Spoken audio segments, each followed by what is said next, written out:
قومی اسمبلی نے Pakistan army act ترمیمی بل منظور کیا ہے۔ یہ بڑی خبر، بڑی ڈیولپمنٹ، اور یہ بڑا بل جو ہے وہ منظور کیا گیا ہے قومی اسمبلی سے، اور آرمی ایکٹ ترمیمی بل منظور کر لیا گیا ہے قومی اسمبلی سے۔ اور آپ کو بتائیں کہ پاکستان ایئر فورس ایکٹ 1953 میں بھی ترمیم کا بل منظور کیا گیا ہے، اور چیف آف ڈیفنس کا عہدہ تعیناتی سے 5 سال کا ہوگا۔ احمد سید منہا صاحب ہمارے ساتھ موجود ہیں، دفاعی تجزیہ کار۔ احمد سید منہا صاحب السلام علیکم، بہت شکریہ آپ نے وقت نکالا۔ سر، یہ آرمی ایکٹ ترمیم بل منظور کیا گیا ہے اور چیف آف ڈیفنس کا عہدہ تعیناتی سے 5 سال کے لیے ہوگا، یہ کتنا ضروری تھا اس وقت یہاں فیصلہ کیا جانا؟ اس ترمیم کے حوالے سے روشنی ڈالیے گا۔ لیکن اس وقت جس طرح کی نیٹ سینٹرک وارفیئر کا پاکستان کو سامنا ہے، پہلے ڈومین ہوتی تھی ایئر، گراؤنڈ اور ساتھ نیچے سی میں یا سب سرفیس ہوتی تھی۔ اب اس میں اسپیس بھی آ گیا اور اس کے ساتھ ساتھ نیٹ سینٹرک یعنی سائبر سیکیورٹی بھی آ گیا۔ اب تمام افواج کا مختلف ڈومینز کے اندر اکٹھا آپریٹ کرنا انتہائی اہم ہو چکا، کیونکہ اس کے بغیر جس طرح آپریشن بنیاد مرصوص میں ہم نے ایک اپنی وار گیمنگ کر کے ایک نیٹ سینٹرک وارفیئر ایک انوائرمنٹ میں جس کو کہ فیلڈ مارشل عاصم منیر صاحب لیڈ کر رہے تھے، اور تینوں جو چیفز تھے نیوی، ایئر فورس اور آرمی کے، وہ ایک پیج کے اوپر کام کرتے، لیکن ہم نے ٹھیک ہے اس کو جنگی صورتحال کے اندر ایک بہترین ایک ریسپانس جنریٹ کیا جس کے پوری دنیا متعارف ہے، لیکن اس کو انسٹائز کرنا انتہائی ضروری تھا، کیونکہ اس سے پہلے جو کوآرڈینیشن کے لیے جو chairman joint chief of staff committee کا جو عہدہ تھا وہ سیریمونیل کائنڈ آف تھا، اور اس کے ساتھ ساتھ اس کے پاس اس طرح کی کارٹ نہیں تھی یا اس طرح کی جو ہے وہ ایک سینٹری کمانڈ جو ہے اس کی جو ہے وہ استطاعت نہیں رکھتا تھا، اور وہ سیریمونیل عہدہ تھا۔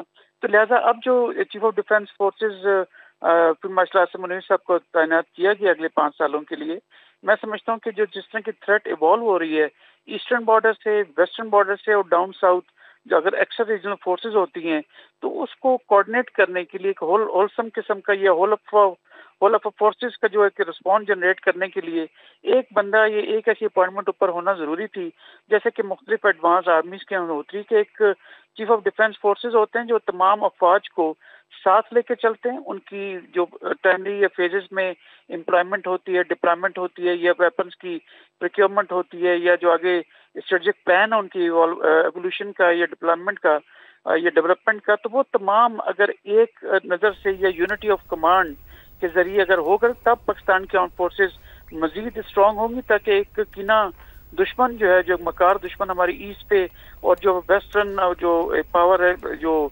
کنٹری ہے جو افغانستان کی اس کو ساتھ لے کے چل رہا ہے، تو اس صورت کے اندر آپ کو کنونشنل اور ان کنونشنل تھریٹس کا سامنا ہے۔ تو لہٰذا یہ چیف آف ڈیفنس فورسز کا جو عہدہ ہے بیسیکلی ایک ہولسم رسپانس جنریٹ کرنے کی جو پاکستان کی ضرورت ہے ایک ایسے مکار دشمن کے خلاف جو مختلف نیکسس کے اندر پاکستان کو نقصان پہنچانے کی کوشش کرتا ہے، تو ایک یونٹی آف کمانڈ کو انشور کیا گیا۔ تو میں سمجھتا ہوں کہ پاکستان کی جہاں پہ جیو اسٹریٹجک لوکیشن بہت سیلیبریٹڈ ہے اور اس کی بہت زیادہ فوائد ہیں جغرافیکلی، پولیٹیکلی، ڈپلومیٹکلی اور ایٹ اسٹریٹجک لیول، وہیں پہ وہ ایٹ دا سیم ٹائم ہمیشہ دشمنوں کی نظر میں وہ آنکھ کے شتیر کے طور پر سب جو ہے وہ موجود رہا ہے پچھلے جب سے ہماری ایگزسٹنس ہوئی ہے۔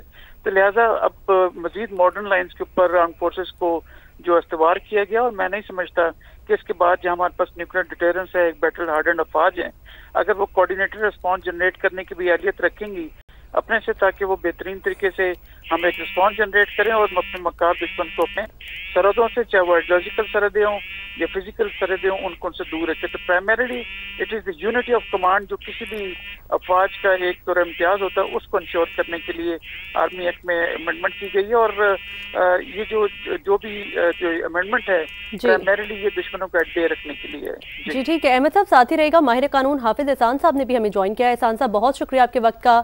یہ جو ترمیمی ایکٹ منظور کیا گیا ہے، نیوی ایکٹ میں بھی ترمیم منظور کر لی گئی ہے، کیا کہیں گے آپ اس پر؟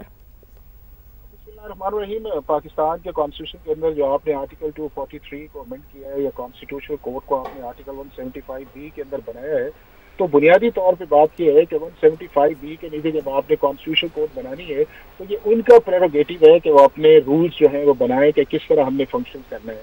جہاں تک آپ کی بات ہے آرٹیکل 243 کے اندر، اس کے نیچے آپ کی ایک سب لیجسلیشن ہے جو آپ کا آرمی ایکٹ 1952 کا ہے، اس کے نیچے جو ہے وہ آپ کو امینڈمنٹس جو تھی وہ نیسیسری تھی۔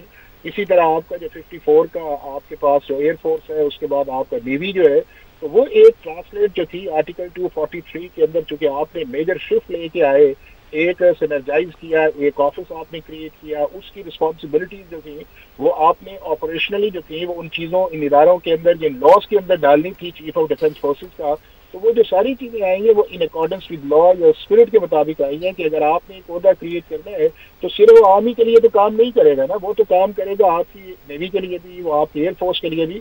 تو وہاں کے اوپر کلیئرٹی کے ساتھ جو آپ کی چین آف کمانڈ تھی اس کا لکھنا جو ہے وہ بڑا ضروری تھا. اور وہ میرا تعلق ہے پاکستان کی پارلیمنٹ نے جو 243 کے نیچے کیا ہے وہ in accordance with the spirit of article 243 ہے. اور اس کے بعد جو انہوں نے کیا ہے وہ ایسا کیا ہے کہ جس سے جو آپ کا فیوچر کنفیوژن ہے وہ دور ہو جائے. اب جو ایک فریش اپوائنٹمنٹ آئے گی آرٹیکل 243 کے اندر وہ نوٹیفیکیشن میرا خیال ہے آج ایشو ہو جائے گا، لیکن اس کا ٹیک افیکٹ 27 نومبر کو آئے گا. تو وہ 5 سال کی اپوائنٹمنٹ ہوگی اور ایک ہی نوٹیفیکیشن آئے گا، کانکرنٹ آئے گا چیف آف ڈیفینس فورسز یا آپ کا جو ہے وہ چیف آف آرمی اسٹاف آئے گا. تو یہ ایک میں سمجھتا ہوں اس کا جو آپ نے ریموول کا بھی ایک پروٹیکشن دی ہے کانسٹیٹیوشن جو ہے وہ بھی بڑی زبردست ہے. تو یہ ساری چیزیں ان اکارڈنس ود لا اور کانسٹیٹیوشن ہے. حافظ صاحب، آپ کیا سمجھتے ہیں کہ اس قانون کے بعد اب کون سی پازیٹیو چینجز نظر آئیں گی ہمیں اس ترمیم کے بعد؟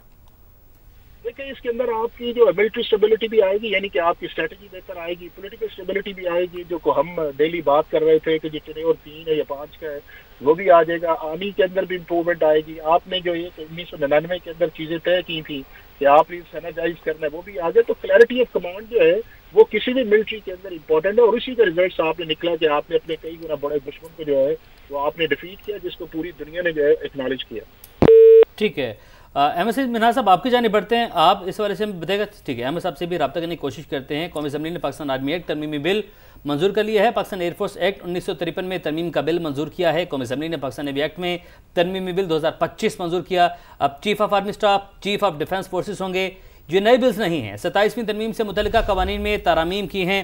اعظم نذیر تارڑ کی جانب سے یہ کہا گیا ہے. جی بالکل، قومی اسمبلی نے پاکستان آرمی ایکٹ ترمیمی بل منظور کر لیا. پاکستان ایئر فورس ایکٹ 1953 میں ترمیم کا بل منظور کیا گیا ہے.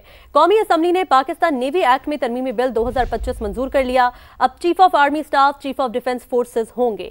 وزیر قانون کی جانب سے بتایا گیا کہ یہ نئے بلز نہیں ہیں، 27ویں آئینی ترمیم سے متعلقہ قوانین میں ترامیم کی گئی ہیں. چیف آف ڈیفینس کا عہدہ تعیناتی سے 5 سال کے لیے ہوگا، یہ بھی بتایا گیا ہے. قومی اسمبلی نے پاکستان آرمی ایکٹ ترمیمی بل منظور کر لیا ہے. پاکستان ایئر فورس ایکٹ 1953 میں ترمیم کا بل بھی منظور کیا گیا ہے. قومی اسمبلی نے پاکستان نیوی ایکٹ میں ترمیمی بل 2025 منظور کر لیا. اب chief of army staff, chief of defence forces ہوں گے. اور یہ کوئی نئے بلز نہیں ہے، 27ویں ترمیم سے متعلقہ قوانین میں ہی کچھ ترامیم کی گئی ہیں.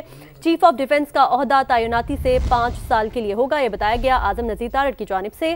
قومی اسمبلی نے پاکستان آرمی ایکٹ ترمیمی بل منظور کر لیا. پاکستان ایئر فورس ایکٹ 1953 میں ترمیم کا بل منظور کیا گیا ہے. قومی اسمبلی نے پاکستان نیوی ایکٹ میں ترمیمی بل 2025 بھی منظور کر لیا. اب chief of army staff, chief of defence forces ہوں گے. بالکل، قومی اسمبلی نے پاکستان آرمی ایکٹ ترمیمی بل منظور کیا ہے. پاکستان ایئر فورس ایکٹ 1953 میں ترمیم کا بل منظور کیا ہے. اب chief of army staff, chief of defence forces ہوں گے.